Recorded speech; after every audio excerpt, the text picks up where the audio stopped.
Hello, this is John with Brainstorm Comics and Gaming, and this is Mr. Sizzle joining us for this week's Turning the Page. For those of you who have not watched before, we discuss the topics of the day, give our opinions on them, what we think, insights from inside the comic book shop. Before we continue, we will ask you to LCS, like, comment, and subscribe, the Brainstorm Comics and Gaming YouTube channel. You can find the Brainstorm logo in the bottom right-hand corner. If you click on that, it'll go to the subscribe part. So this week, the 5 topics we will be discussing include market prices for comic books, Skybound X, the Infinite Frontier, who we think should turn from being a good guy to being a bad guy, and another bad idea. But before we continue, I heard that you were spreading rumors that Super Pro was being turned into a television show. Did you hoard a bunch of copies before you started? Well, obviously. He's going to spread that information and not have it benefit me. And who would you cast in Super Pro? Probably Betty White.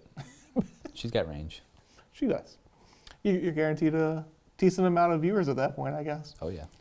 But that leads us into our first topic, and that is the market prices are soaring on many blue chip books right now, which is to be expected to a certain degree. But there are also a number of lesser books that are hitting obscene amounts of money in terms of what people are paying for them. One such example of that is Longshot #1. What do you think a 9.8 has recently sold for? I'm going to say $1,000. So the asking prices right now are $1K and over. $600 to $700 is what people have actually paid for it, which is an 80s book that was drastically overprinted. Crazy. How much do you think market manipulation is playing into the market right now?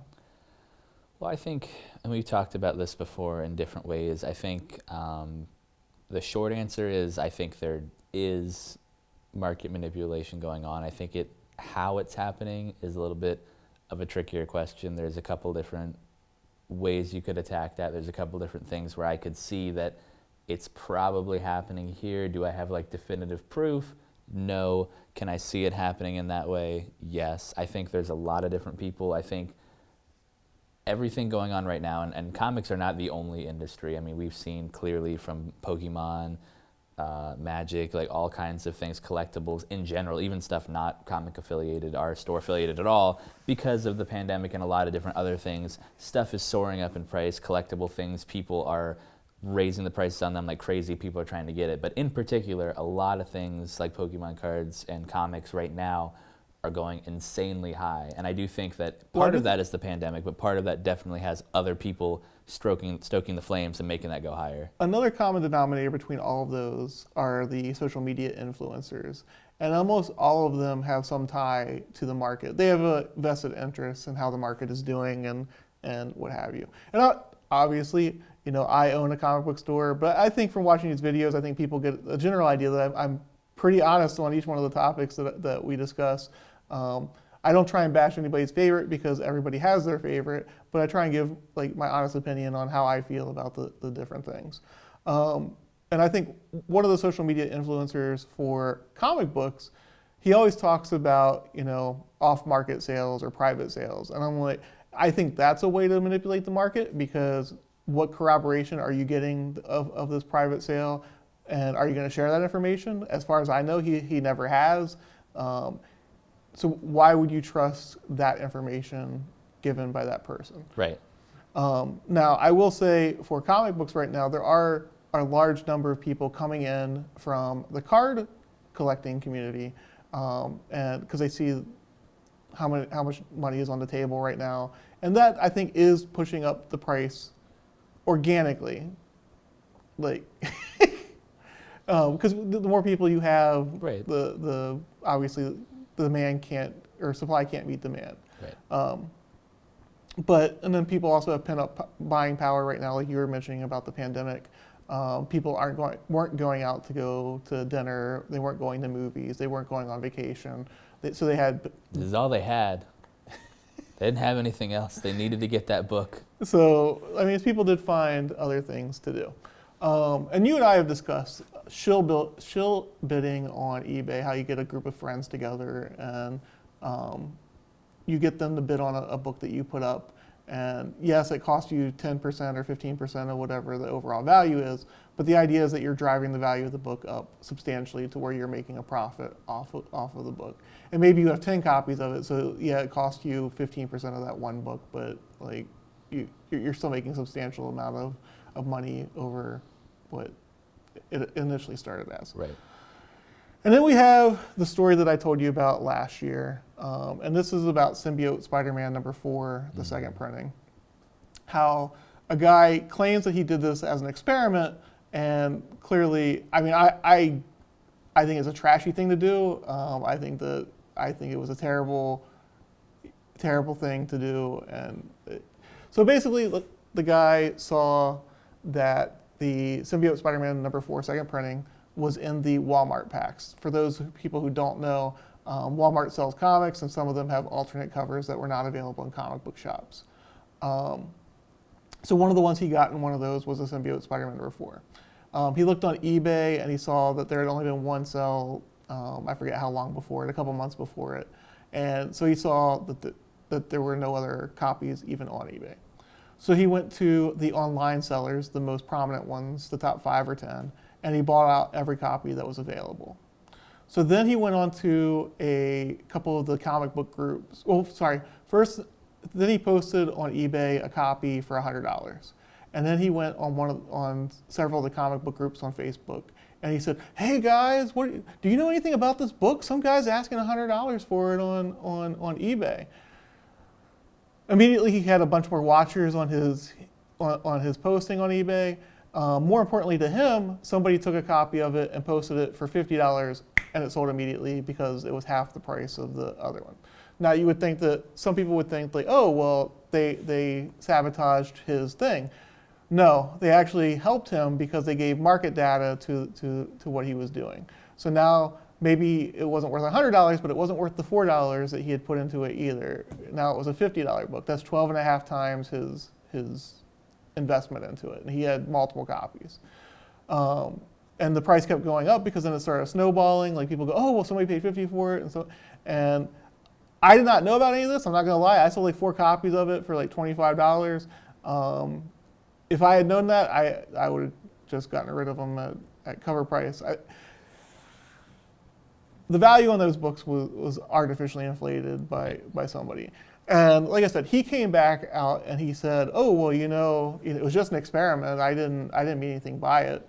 And what are your thoughts on like that story? Well, I mean, if it was just an experiment, where did the money end up going? Are you giving that back out to the community in your local comic book stores, or just anything? Like, where is that going? If it's just an experiment, but you're profiting off of it, that's not usually how experiments in science usually works. It's not somebody's in it to make a buck. It should be for the sake of the experiment. But I think it's dangerous when you have people like those influencers who can create a market just by saying something's worth something when they have no facts to prove it. But it's even scarier that this guy who has no influence like that. I mean, very minimal, like nothing to the degree, can just come in overnight. And again, I'm not going to call it ingenious. It was a plan that was crafted out. He definitely thought about it, but it wasn't the most brilliant thing ever, and was still able to get a book that was worth probably less than cover price, $4 at best, to get it to sell for 50, 75, 8, to create this much of a hype that eventually snowballed, like you said, to pretty much everywhere.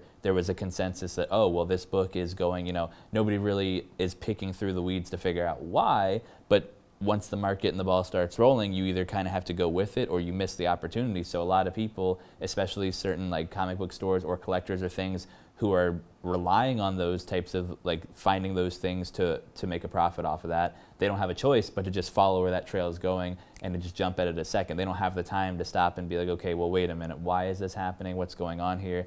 That's a dangerous thing when somebody with no influence can just hop in and just say, oh yeah, this book is totally worth $100 and get the vast majority to everyone to believe it for no reason. That's a scary thing, and that's something that people should be on the lookout for in the future. So I'm going to link the article for that whole story in the description of this video. But the article at the end says, oh, but this can never be done again. And I'm like, I think it's done on a regular basis on every single one of these social media groups. But also, if you go in those Facebook groups, you see it all the time where people are talking about like different ones. And to me, it's different saying, hey, I think this book might be worth something because X character might appear in a movie or whatever, versus like, this one's hot because for no reason. Right. And I know covers can also sell things right now, but this one didn't have a cool cover. It didn't have like... There was no good reason why it should have been worth any more than $4. Exactly. But this person was trying to do it for an experiment, but was honestly just for profit. And I think you're right. I think a lot of people do this a lot of the time, and I think a lot of people fall for it because, again, the market is so crazy right now, and people just know, okay, well, a lot of books are going for $100 is a discount at some of these books. So, like, I don't know, like, I'm sure it is. Like, let me just get that and try to see if I can, make a profit as well. Like, nobody's taking the time to think it through because the market is so crazy and it's very fast. If you don't react sometimes within a day or two, you miss it, the moment's gone. So that helps those people get that fake hype about a book. And again, like we said, people who have no pull, no knowledge of the industry, no insider person, none of these giant fan bases, just some random Joe Schmo can come out and create a huge hype over some book that, again, is probably worth less than he paid for it. Now, some people out there may be like, well, you're a comic book store, you should like that, that I've actually tried to talk people out sometimes out of buying like variant covers because I'm like, hey, this book isn't going to be like hold the value or what have you. I try and be very honest with people about where I think the market is and where I think it's going. But the real point of this segment for me is to tell people, question whether the book you're buying is truly worth the amount that you're spending on it. Buyer beware. And I mean, yes, I'm a store, but I say it all the time. I'd rather cater to readers who stick around long term than people who are just trying to flip a book or what have you. To me, that's much more important. I know you can testify that I've told people that many, many times. Yeah, absolutely. I think we've even said it several times in these videos at this point. I mean, like you said, do your research, figure out, is there a reason why? If it's something you absolutely need to have, again, the majority of the time, especially if it's a recent book coming out, a lot of times hype will die down and sales will go. Now, if you're getting like a discount on like a Amazing Fantasy 15 or something, there's certain books where if there is some type of a low price, you have to jump at it immediately. But for the most part, especially these newer books, a lot of them, there is so much crazy hype that surrounds it immediately, and then it dies down because people move on to the next thing. Or because, as you come to find out later, there really wasn't a need for the hype in the first place. Or there's plenty of copies out and then there. You don't want to say, okay, well, I spent $80 on this really cool book, but oh no, if I had waited a week, I could have only spent $20 on it, or 15. So we'll turn the page on that one. We'll continue to monitor the whether we think there's more market manipulation on the. Pretty sure that we will. The answer will be yes. But we'll turn the page on that and move to topic number 2. Image has announced that the miniseries Skybound X will not be collected, seeing as the market has a sizable portion of readers who have switched from monthlies to collected editions. Is this a good idea, a bad idea, or coin toss? I think it's a dumb idea. From a marketing standpoint, I can kind of understand it, and I think it will be initially successful, but you shoot yourself in the foot in terms of longevity, where you have people who are new to the industry, maybe they've watched the Walking Dead TV show and they're like, oh, I really like this. Oh, there's a comic. Let me check that out. Oh, I like Kirkman.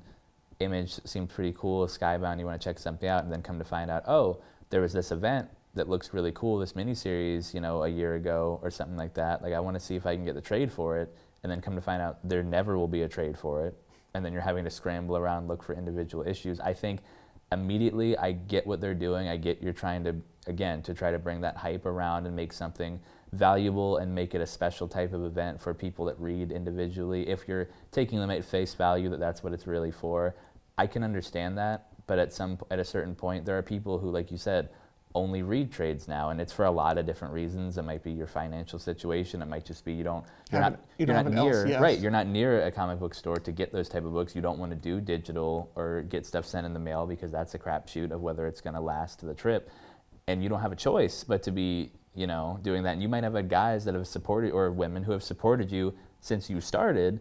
And this is kind of a bit of a slap in the face to some readership and to new readership that might come back after the fact and say, oh, well, that would have been cool. I would have liked to read that miniseries. And again, I don't know. I haven't read it. I don't have any prior knowledge to it. It might not be great at all. But regardless, like people are going to want it because there's a new Walking Dead story. Right. Like there are things they are doing to inflate the value and to make it, a special event. And you have to, if you don't get the issue, like you're going to miss out on it. It's not going to be collected ever. And like I said, I think they also didn't announce that until after the FOC of the first issue. Right. So that's going to take off some. Yes, some that's also. There's a lot of things about it that just strike me as I can understand it if I turn a blind eye, but there's a lot of things about it that don't sit right with me. And again, longevity, I think it's going to shoot them in the foot, and I don't think that's fair to a lot of different people who read comics. So I understand what you're saying. I'm actually going to take a flip side on this one from you.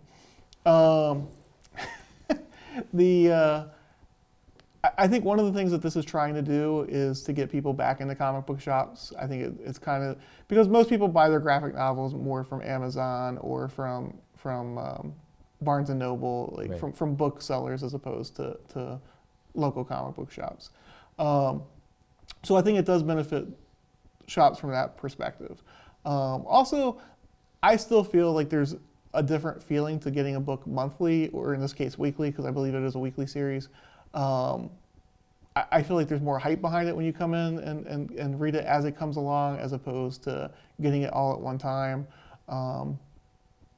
I don't know. I feel like there's a lot of opportunities with this one to drive people back into comic book shops. And we haven't had a Walking Dead story in, 2 years at this point, 2.5 years. Because it's over. What's that? Because it's over. Move on. Well, this one is introducing a character from the video games, I believe. The Telltale games, is from what my understanding is. They're over too. Move on. I haven't played video games. You have other things to do, Kirkman. Come on. Does he? Well, I don't know. Apparently not. Like I said, I see positives out of that. I think that there's some good things to come from it. I do understand the people who, have their whole bookshelf of Walking Dead, and now they won't be able to put this story next to it. And I do feel for them. But I will also say that they've made promises before that things are never going to be collected, and then... Yeah, like I said, in terms of longevity, money always wins out. So I would like to see if this stays true forever. I think it might for a while, a year, maybe a couple years, but I would like to see 10 years down the road if there is not actually a collected edition of this. The other thing that I will say is there's a lot of back issues that over the last 10 to 15 years kind of stagnated because of the collected editions, people switching over to that. I will say, there's been a resurgence of people collecting individual issues with the collectability market, and now those 10 to 15 years worth of comics are kind of skyrocketing because people had moved to graphic novels and the print runs were lower than what they had been previously. So I don't know. Like I said, I guess I would end up going on a coin toss on it. We'll see how it plays out and what kind of effects it has on the market. Yeah. So we'll turn the page on that topic, and we'll turn the page to topic number 3. And that is writer Joshua Williamson has begun to spill the beans in relation to the story elements regarding the Infinite Frontier miniseries. I know a couple weeks ago I said we asked the question whether he was the hero we needed, and I think that this him spilling the beans shed some light on that, that he is indeed the hero that we needed. So in the miniseries, Extract, a multiversal bounty hunter, is removing characters that do not belong on Earth Zero. The writer promises this is simply Act 1 of a much larger narrative happening in the DCU. How excited should DC fans be right now? Well, I think they should be really excited there's going to be a Marvel DC crossover with the X-Men villain that's coming out to take people. I think they should be excited. I think remove is an interesting word. Is it bringing you back to where you belong, or is it permanently removing you from your soul? That'll be fun to see play out. I think there are some really cool characters who, as we saw from the Infinite Frontier special, we have the original Green Lantern. We have both Alan the kids. Scott! Obsidian and Jade are back. Haven't seen them around for a while. I love Jade and Obsidian. That is why your I'm very favorite excited. Flash is coming out. President Superman, Roy Harper, who we haven't heard from since the initial thing. I think there's a lot of really cool characters, and it's a really interesting group of people. And I think, like you said, this seems like it would be cool if this was just on its own, but he's already, and DC has made it very clear that they are planning things a year and 2 years ahead. But it seems like it's not that they're getting away from themselves. It seems like they have people for the first time everybody seems like they're actually on the same page, not like they claimed they were with Dan Didio. The part of the article that I like the most is they said it was a character-driven event, Yes. as opposed to like just random things. Like, It's not a big, like, this is so cool, let's see what we can do. It's like, no, let's tell a good story with these characters and then see what are the repercussions and what is that going to mean I for our pray to characters. God one of the characters that gets removed is Barry Allen. Go bye-bye, I please. think he's a part of Earth Zero, though. What? That doesn't fit the villain's MO. No. What he's saying is that he doesn't belong there anymore. I mean, but who decides that? Hopefully, me. Who's this guy's? What I want to know is who's this guy's boss. This guy isn't the guy in charge. He's a bounty hunter. Well, the story, and I guess maybe spoilers if you don't want to know, is that Darkseid is the one arranging some of the. Sounds about right. He is back, so and we haven't heard from him, so He is also. he's due for an appearance. He is. So how excited do you think fans should be, though? I think fans should be very excited. Like I said, from everything I have read, and I am a little bit behind, but from everything I've been reading with DC, everybody's been hitting it out of the park. The teams I knew, or I was pretty confident were going to do a great job are. The books that I wasn't sure about have been pleasant surprises and have been hitting it out of the park. I know Joker shocked a lot of people. Joker was real. I mean, I like the characters, so I was probably in, but I was really excited. I think you said it before that you think that's probably the best Batman book out there. I would agree with either that or Nightwing, but I think a very solid appearance from a character and a story that is a Batman book that doesn't have a whole lot of Batman in it, and that tells you a lot about the writing. I think things like Teen Titans Academy that we were like, is this a good idea? Is this not? Harley Quinn like, deepening her character. Right. Like there are a lot of things where we're like, yeah, that's cool, but should they have their own book? The creative teams are being either proving people right or surprising people and saying like this is a good character-driven story throughout the DC universe. And like we said to other people who are coming in, everything is connected. It's not that you have to read everything, but if you do read most things, it is adding to the enrichment of your reading pleasure. Like you are getting bits and pieces and really cool things, and we're already having a couple crossovers and things like that, but it feels like an interconnected universe for the first time in a long time. It feels huge. Like I said, it feels like everybody in DC is actually on the same page, not like how Dan Didio always claimed they were, and Scott Snyder and all these guys said everyone was on the page for their big event. It seems like everyone really is. The weird thing is the thing that people love about the MCU's interconnectedness is what DC is doing in their comic books, and Marvel has kind of like gotten away from that in terms of their storytelling. So it's kind of weird that the two companies are reversed of where they are in each one of their media, but I think fans should be very, very excited. And this article, and we'll link this one down in the description as well. This article reminds me a lot of Marvel from the early 2000s. Like they would have writer summits, and they would plan out 3 years in advance. They're like, oh, that's a cool idea. So what if we did this, and what if we and it just became like this really cool thing that all these writers just worked together and created these huge storylines that felt connected and felt part of a huge universe. And the excitement during that period for the Marvel comic books were just off the charts. And I will say DC doesn't have the top tier talent that Marvel had at that point working on the books. Not that the writers are bad, just to clarify that. Like I've said it before, Stephanie Phillips is definitely a rising star. Tom Taylor, I think, is on the cusp of becoming a superstar writer. Joshua Williamson is a very, very good writer. Like I said, I think a lot of people that are cutting their teeth and they're moving up the ladder. They're not there yet, but if they continue their trajectory, they are making their way towards the top. Yeah, and like I just feel like that where they are right now reminds me a lot of Marvel, like 2003 when Joe Quesada assembled his group and like let them run wild, and they came up with things like House of M and Civil War and all those storylines, Secret Invasion, just one after another of big storylines that had big impact on the Marvel Universe. Yeah, absolutely. Like I said, I think this is exciting. I think everything that I've read about this, from both the Infinite Frontier one-shot that's been put out, to all of the stuff for this new miniseries, to the tie-ins, and then to what's been hinted at coming in next year and possibly the year after. Like you said, it seems like they are sitting down and they're plotting out. They're not just saying like, okay, you get this character, you get that character, you get that one, break, all right, don't talk to me unless there's a problem. Like it seems like everyone is on the same page in a good way. I think that they ran with the opportunity of it being a whole bunch of new people and pretty much be giving a carte blanche to do whatever they felt like.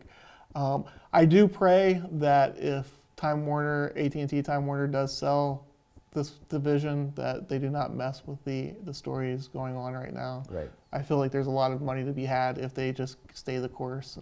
Absolutely. But we'll turn the page on that one and go in the opposite direction of a great idea in the direction of a bad idea. Bad Idea, the company that continues to live up to its terrible name, has announced that it will cease as we know it, clearly indicating that they will continue, just in a different manner. How could this atrocious marketing gimmick get any worse? Well, they said it's not a marketing gimmick. You didn't listen to them? They were very clear about that. They said it's genuine. It's going to cease as we know it. They mean it. Dinesh is an idiot, and I hate him. Tell me how you really feel. You know me, I normally don't wish ill on comic book companies because, as I say, everyone is somebody's favorite. And you've also heard me, I don't badmouth the content because it sounds like a lot of the ideas for the comic books for this company are good, but they can burn to the ground for all I care. It's so terrible. It's a hot take. It's fine, I don't care. I mean, yeah, there's definitely a lot of questionable decisions, things that make you want to scratch your head, and I claim to know what's going on. I'm obviously not in any of their board meetings or figuring out why they're doing what they're doing, but... So in their press release, they said, we're doing so well, we can't keep up with the plan. And I'm like, really? You're doing that well? Because I've heard from stores that do carry them saying the exact opposite and how terrible they are to work with. And I don't want any part of this company whatsoever. Even if they go to Diamond at this point, I would probably order strictly for whoever asked for their books. I seriously hate everything about this company, except again the creators and the people who run it are Dan Didio-esque. They're that stupid, but yeah, I mean, I don't know much else there to say after that. But yeah, I agree. I think there's a lot of weird goings on. The people who are in charge of that, like I said, I don't run it. I don't know why they're doing what they're doing, but it seems like a lot of it is... Well, apparently he had said 2 weeks before he announced this that they were going to do this as a marketing thing, on a podcast. Bury the lead a little bit. I think they have a lot of damage control happening a lot, and there's a lot of we need to get out in front of the story before it happens, but then they're also, by getting out in front of it, they're saying that, we're doing so well, or we're doing amazing, or it's just everything's going so great, and it's one of those things where you're like, okay, that sounds fine, and there's this big, giant, glamorous building, and then you go inside, and there's nothing in there, and the lights are falling out of the ceiling, and there's wires everywhere, and you're like, what's going on? And they're like, oh, no, don't worry about that. Look over here. Look at this new thing we got over here. And they want you to be looking this way, and a lot of smoke and mirrors, but I'm not sure what's really happening. So the speculation is that they're going to change their name and possibly go through Diamond as opposed to doing what they currently are doing. But they were doing so well. I don't get it. And if they change their name, I'm assuming it's going to be probably called Even Worse Idea. Not so bad idea. Well, the people are saying it'll probably be called Good Idea, and I'm like, no. It's not. It's not a good idea. I don't know. I don't know how the marketing could get even worse for them, but if anybody can find the answer to that, it's Dinesh. I don't even have anything further to say about. Got nothing to say. If you're a big Dinesh fan, don't watch this podcast because I know John is not your friend right now. I know your favorite line was probably when I say I hope they burn to the ground. But. Well, it's a little rough. I just want to say that John is not a known arsonist and he does not have a criminal record. I didn't say I would burn them to the ground. I said that their company is terrible. Anyway, we will turn the page on that bad idea and move to topic number 5. If you've watched the series at all, you're probably aware of my feelings of when Hal Jordan turned into a bad guy, into Parallax, that it was one of my favorite moments in comic books. I think it was a defining moment for Hal Jordan in a positive way. So our question this week was if we could choose one hero to turn from being a hero into a villain and have it serve him in a way that would help grow his character, who would we choose and why? There were a lot of different choices I had. I tried to think about what characters have dabbled or have really gone sort of in that gray area before. And then I also tried to think, okay, so would this just be a cool concept, or is this something that I would actually want to read, regardless if it would ever be greenlit? But I was trying to think, okay, well, I could go with this character, but I don't know if I'd actually want to see that. That just sounds like a cool idea on paper. I don't know if I'd actually read that story. So the one I ended up landing on is the Hulk. I think right now Al Ewing is sort of painting you that imagery of like, what if this happened? What if he became a bad guy? What if this went around? But he's not actually taking it that step further and doing it, which I think is helping the overall story. But I think that, and we've talked about this before, I mean, overall, Hulk has not had a lot of allies over the year, and he's constantly pursued. He's a pariah. He doesn't get any sleep. He doesn't get to be himself. He doesn't get to do what he loves to do, working in science. He doesn't get to be with the woman that he loves. Even his friends at one point can't tolerate or deal with it anymore, so you just pack him up and send him to another planet and whisk him away. I think at this point, if I'm the Hulk, and especially if we're following along the crumbs that Al Ewing has left, that there is a side of him that is essentially split personality, I think the Hulk would finally say, all right, you know what?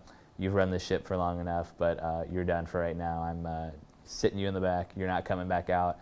I'm taking over, and I'm done with these people because they have done nothing but, you know, make me into a villain and make me into a monster. And if you want me to be the villain, I will be the villain, and I will rampage and I will smash. And I think it would be a really cool story. I think it would grow as a character. I think inevitably you also have that inner turmoil because you do have that Bruce Banner, those other personalities in the back of the head trying to negate the evil version. If you did that one right, you could also make it where the heroes look like the bad guys with how they pushed him into that. Because when he first shows up, they normally attack him and everything. And I know they're trying to explain that away right now by saying like the radiation causes like the anger levels or whatever, and those around him to attack him without reason. Yeah.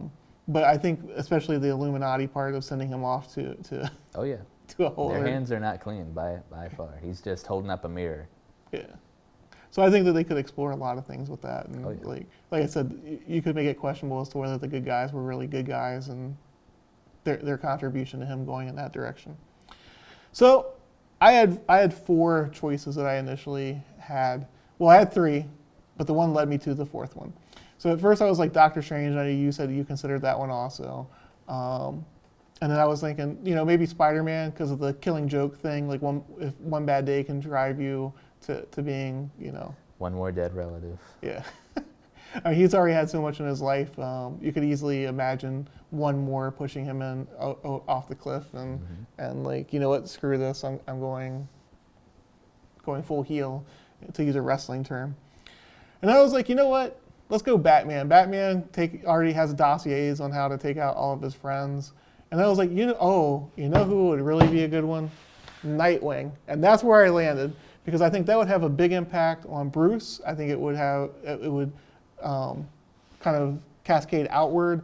I think the whole thing with the taking the children and raising them, I think Nightwing could easily start questioning Bruce's tactics, like look where I am in my life and all this stuff.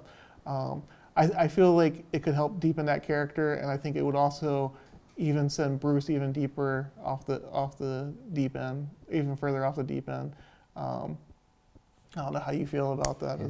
I mean, he just had a bullet in the head, and now you're gonna turn him into a villain and take away all his friends. Mm-hmm. Now, is he corrupting the rest of the Bat family, or is he ideally, yes. He's striking out on it. Okay, so he's taking his toys with him. He's not just turning evil. He's turning the whole family against Bruce. Starting with Barbara. Barbara. I was thinking you were gonna start with Jason because I don't think you got to get much convincing to be like, hey, Bruce is the worst, and he's like, yeah, I've been saying that for years. What are you talking about? You're welcome to my side. You're late to the party. I've been saying that about Bruce. I think again, Damian doesn't take much convincing again. Now, working as a team, maybe. But getting him against his father, I think he's already there pretty much in most versions. And right now, he's clearly striking out on his own, not wanting anything to do with his dad. I could see him splitting apart. There are some people I don't think that he would get over there, but I think that would have a big impact on the title as a whole and on all of the Bat family, because I think you would have those dividing lines of almost like a Civil War-esque, but just in the immediate family of, okay, who's going to side with Bruce? Who's going to side with Dick, and then eventually, what's that going to do to Bruce? if he completely does, or if he does an act that takes Well, him too Damien far. may be his biological son, but Dick is pretty Dick's much his real son. Yeah. Dick's the son that he wish was his biological son. Yeah. And Damien knows, which is another reason why they're not speaking. And maybe why he would not want to be on Nightwing's side, but I think there's a lot of story elements that you could explore in that. I think that there's now whether Dick Grayson would do that or not is a whole other story. Yeah, I mean, he is pretty. That's kind of his thing, is that no matter what happens, he gets kind of Spider-Man-esque, where no matter kind of what happens to him, Dick hasn't had a great life either, childhood. I mean, you could say he is the favored son. Being adopted into the Bruce Wayne is great, but as we've all seen, Bruce Wayne's not historically the best father figure and that type of thing. He's also had a lot of other personal loss, things like that. Again, being almost shot in the head, turned into another person, amnesia. A lot of bad stuff's happened to Dick, but he always kind of bounces back, and he is kind of the heart and soul and can be that person to reach out when Bruce won't do it. So I'm going to tell you, in the way that I got to this is like Joker kidnaps him and starts like, maybe you suffer from Stockholm syndrome. Maybe that guy got you when you were like whatever, and kind of play it from that degree and work on him psychologically. Yeah. I think it's a very interesting premise. I think it has a big ripple effect on all of that part of the Gotham family. I don't know if that character would ever allow himself to get there, but if it did happen, I think, especially maybe like an Elseworlds like type of situation, I think there's a lot of definitely maybe like a Sean Murphy universe, pocket universe over there. I think there's a lot of depth for those characters if that were to happen. Or maybe he gets recruited by Jason Todd in the Three Jokers universe. Could be.